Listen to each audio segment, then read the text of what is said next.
Hi guys, it's Jesse time! I'm just kidding, it's Revenge of the Q&A. Hello there everybody, it is Valentine's Day. How are you doing? Ladies. Hashtag ladies. Hashtag guys. Hashtag human beings. You know what? I'm not gonna limit it. Hashtag human beings and aliens? Wink.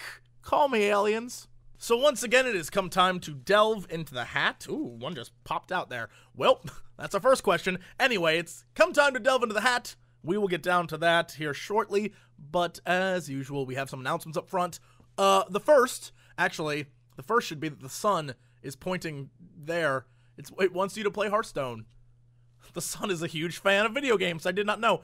Anyway, a lot of you have said, hey, maybe it'd be great if you made a Cox and Crendor shirt, Jesse. And as much as I would love to sell that to you, we need it to be good. So we have actively been working with Dan to make a really awesome shirt. I don't want it to be just our faces. Like, you can get that anywhere, like even right there. Like, you can go make your own damn shirt with our faces on it. We want something really creative and fun and something you'll want to wear and it'll be silly. So who knows? We're not just trying to sell you crap, is what I'm saying. So it'll be good, and whenever it comes out, that's when it will be. Coming soon. TM Blizzard. Also, if you've been following my Twitter or Facebook over the last few days, you know I kind of had like a mental breakdown regarding the end of Metal Gear Rising. I have had to edit the ending together, and hopefully you won't notice at all. But basically, the ending bugged out. That is the second time in the span of not like maybe a month. The end of Saints Row 4 bugged out too. For some reason, all these PC ports are just bugging, and every time I go online, everyone's like, nope, I don't have a problem, except for like a small group of people. And I don't know, maybe it's our settings or something we're doing wrong, but for example, in Metal Gear, TB was like, I beat it in like a day, bro. I don't know what your problem is. Me? Guys, the amount of work I had to do in order to get the bug not to bug was just 5 hours. 5 hours. It was the worst. But it's done now, so that video will be up soon-ish. Anyway, so that's enough announcements. Nothing really major happening right now. But again, happy Valentine's Day. I hope it's wonderful for... The hell's that? Is that a buzzer? Incorrect. Valentine's Day is not wonderful. I guess that washing machine is a fan of the song Suckers by Real Big Fish. Look it up, kids. It is what I'll be listening to on Valentine's Day. Anyway, let's get down to these questions. Actually, I have one already pulled. Question the first. This comes from Sarah, who... Oh, this is an apt question. I wanted to ask if you ever feel alone. In your line of work, working from home and all. Sometimes, I'll be honest, sometimes it's a little lonely, but I have so many people coming in and out. I have so many friends who have the exact same job that I do that usually we find a way to keep each other company. And, you know, if you're on the computer recording and editing and doing stuff all day, you don't really want to be bothered as is. It's kind of a lonely profession. I'll be honest with you. You notice when people, like, have people hang around them. I'm not naming names. I'm just saying when people in our line of work get involved with other people, they tend to drop off the face of the earth. There's a reason for that, because we're like, humanity, and then we decide to go do that instead. It happens. But, yeah, no, work is involved. You have to work a lot. You're working 10-hour, 14-hour days almost every day, no weekends. And so that's what we do. That's a line of professional jobbery that we have chosen. So that's, it comes with the territory. So all you kids out there with aspirations and dreams of being on the YouTube, good freaking luck. But with that said, if you want to know, like, relationship-wise, sometimes it gets lonely, sometimes, but I do all right. Question the second. This comes from Michael C., who says, Jesse, everyone knows how much you love lore, and I've been wondering what your single favorite plot point is. If you had to choose one revelation, or just something that confirms something you already expected, what would the best moment in lore be? I think this would be a great idea for a video. I'll be expecting my cut. $14.99 should do. Well, $14.99 is a lot. Whoever came up with that number, he is price gouging you. Best lore moment ever?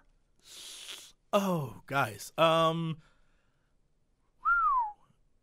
It's either going to, oh my goodness, it's either going to be, I mean, all right, we're taking one out of contention now because it will always be my favorite, and that would ruin everything because I can't always say Final Fantasy VI for an answer. That's a cop-out. But in Final Fantasy VI, when you fake beat the game, spoiler, by the way, when you fake beat the game halfway through, and everyone's like, yay, we did it, we saved the world, and then Kefka shows up and literally just owns everyone.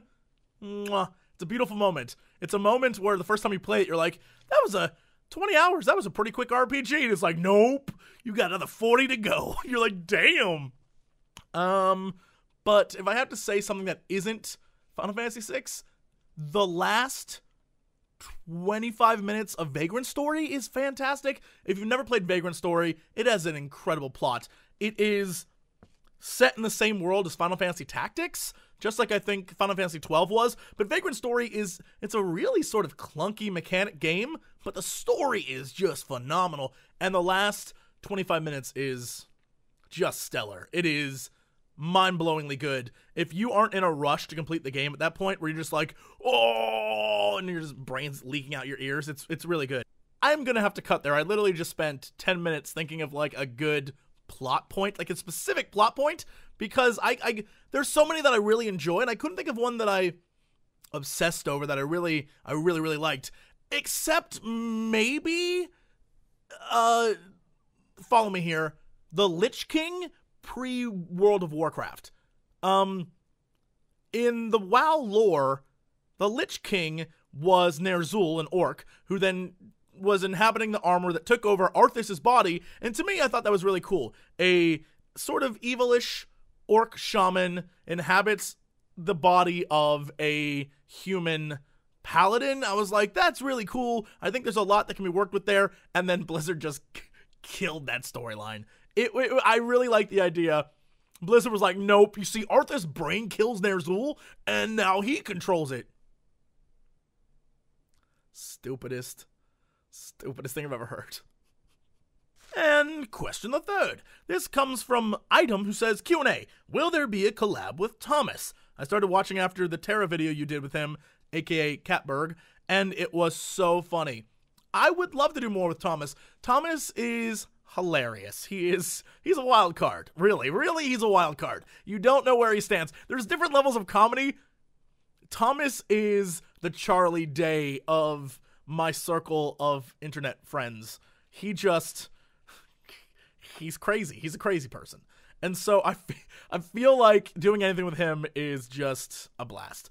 But he's a rich Norwegian who travels the world all the time, and he's in school, and he does all sorts of stuff. Plus he has like a real life. I don't know. He's not like me. It's like, I'll be on the internet. That's where you'll find me. So whenever he's around to do stuff, of course I will. I love Thomas. He's great. Oh, I also love the rest of them too. All the Shibuzi people. I know if I don't say that, they yell at me. So I love you, Shibuzi. Mwah. I'm feeling pretty good today. Let's do a question number 4. This comes from M, who wants to know, will you play Witcher 1 before Witcher 3? No, I will not. I've played it before. It's fun, but there's no need to play it. If you want to play it, go play it. You can play it this weekend for free, I think, on Steam. I think it's free this weekend. You go play it. It's a good game, but it's not something that I want to play again. It's long, and, you know, it's not, I don't think it's nearly as good as Witcher 2, but that's just me. Who knows? There might be someone out there who's like, it's the better one! But, no, I know what's going on with the story. I don't need to play it again. I have bad experiences playing Witcher 2 again. I think I told you this in a previous Q&A. I played Witcher 2 on like the super duper hard mode without dying with all these different things, and I got to the very end and died in a cutscene and literally flipped my shit. If you go on Steam and look at my achievements for Witcher, you can see all these achievements I have, and I think I have like 3 that I haven't done. I was just like, so yeah, Witcher 2, go look that up. Let's see, we'll do one more, why not? This is question from Gleb S. Did CD Projekt, wow, this is very Witcher-oriented. Did CD Projekt ever contact you about a role or voice in Witcher 3? Yes. We'll leave it at that. Wink. See you guys next time. Mwah! And as always, to be continued. Advertise like shameless whores.